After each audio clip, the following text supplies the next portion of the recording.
Good afternoon, everyone. Good afternoon, Father. Hi there.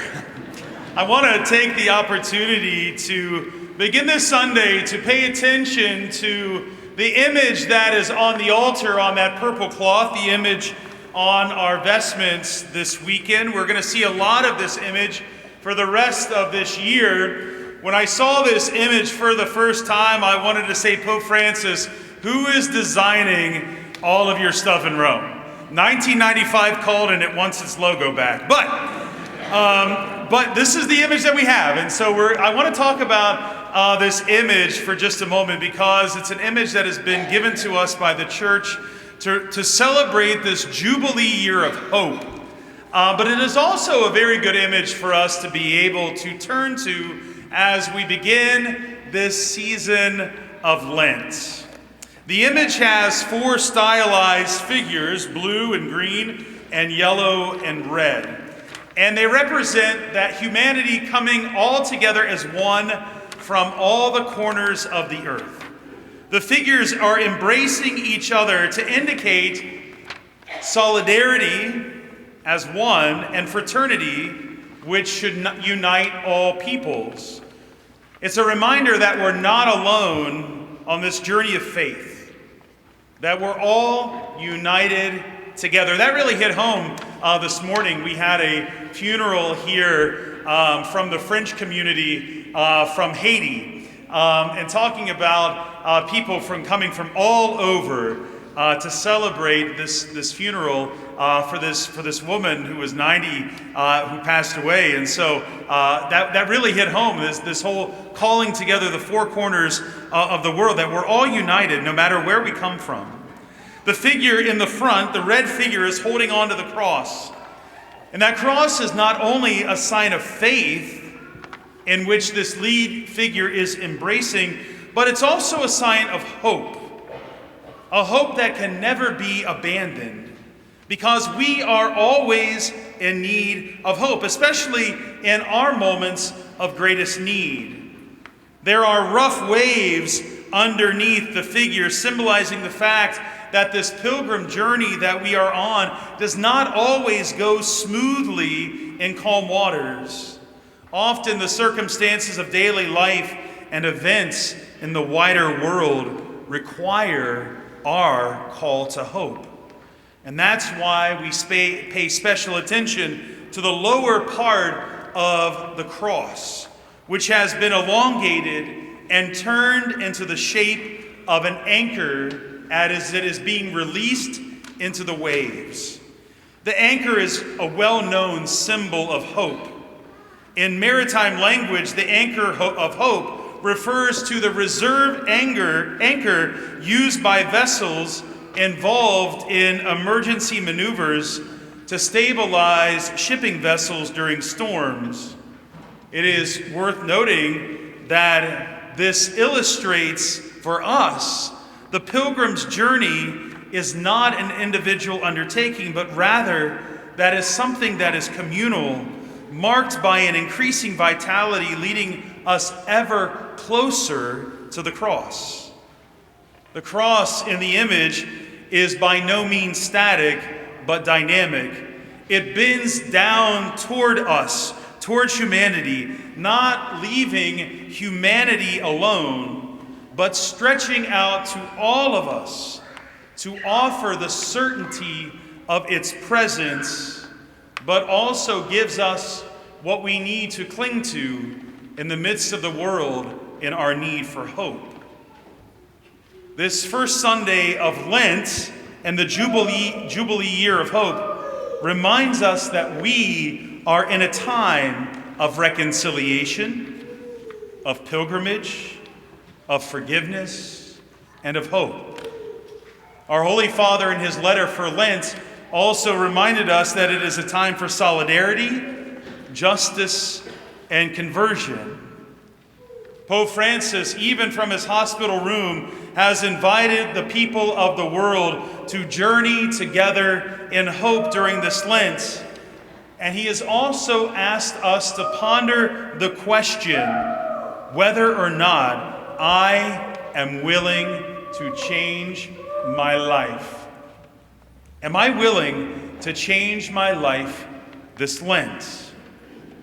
Pope Francis writes in his letter at the beginning of the Jubilee year, in the last few years, not a single country has been unaffected by the sudden outbreak of an epidemic that made us experience firsthand not only the tragedy of dying alone, but also the uncertainty and fleetingness of existence. And in doing so, has changed our very way of life. Together with all of our brothers and sisters, we Christians endure those hardships and limitations. Our churches were closed, as were our schools, our factories, our offices, our shops, our venues for recreation.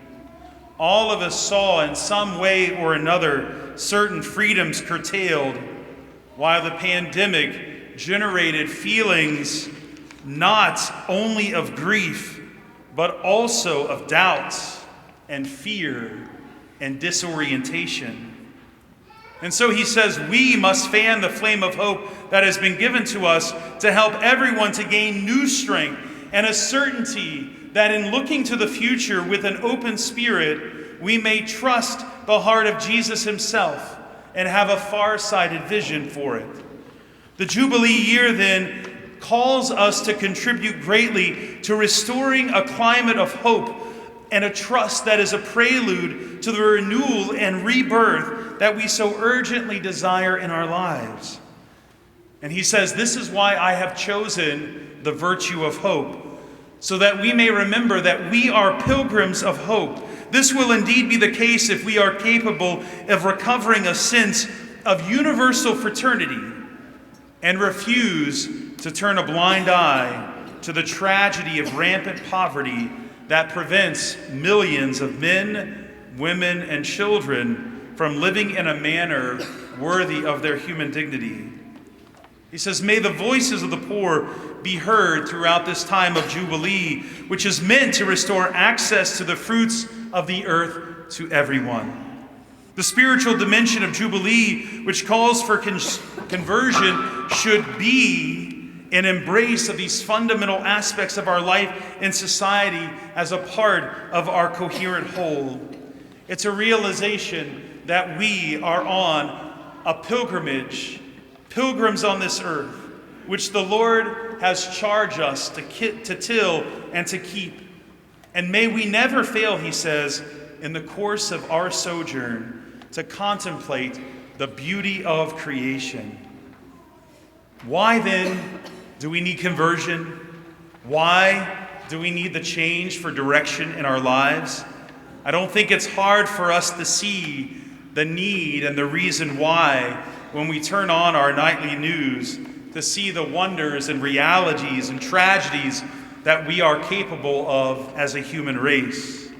The virtue of hope helps us to change our direction 180 degrees and point us in a direction of becoming gracious. Gratitude is our spiritual sacrifice. It is a fruit of hope, a sacrifice of our egoism, a sacrifice of our pride, of our self-sufficiency and our autonomy.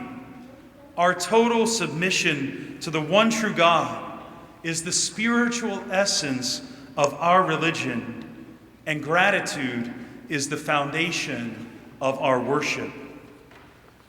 If we are able to acknowledge that all good in the universe and all good in our lives is from God and his grace, and recognize that everything that we have is a gift, what a different world this would be. And yet that's the call from the Lord from his first Sermon on the Mount. Blessed are the poor in spirit. The poor in spirit are those who recognize that everything that they have been given is a gift from God, not from anyone else. And when we are able to recognize that everything that we have received is a gift from God, then we're able to live out the Beatitudes that follow. But it all begins with hope, and it all begins at home. Believing that Jesus is who that he says that he is, and that he's going to do exactly what he's going to do. This is the reason for our hope. So may this Lenten journey of 2025 be for you a restoration of hope through reconciliation, through forgiveness, through mercy, through pilgrimage, as we make our journey up the mountain that is leading us to celebrate the true glory of God's gift to us and his gift of the Easter triumph.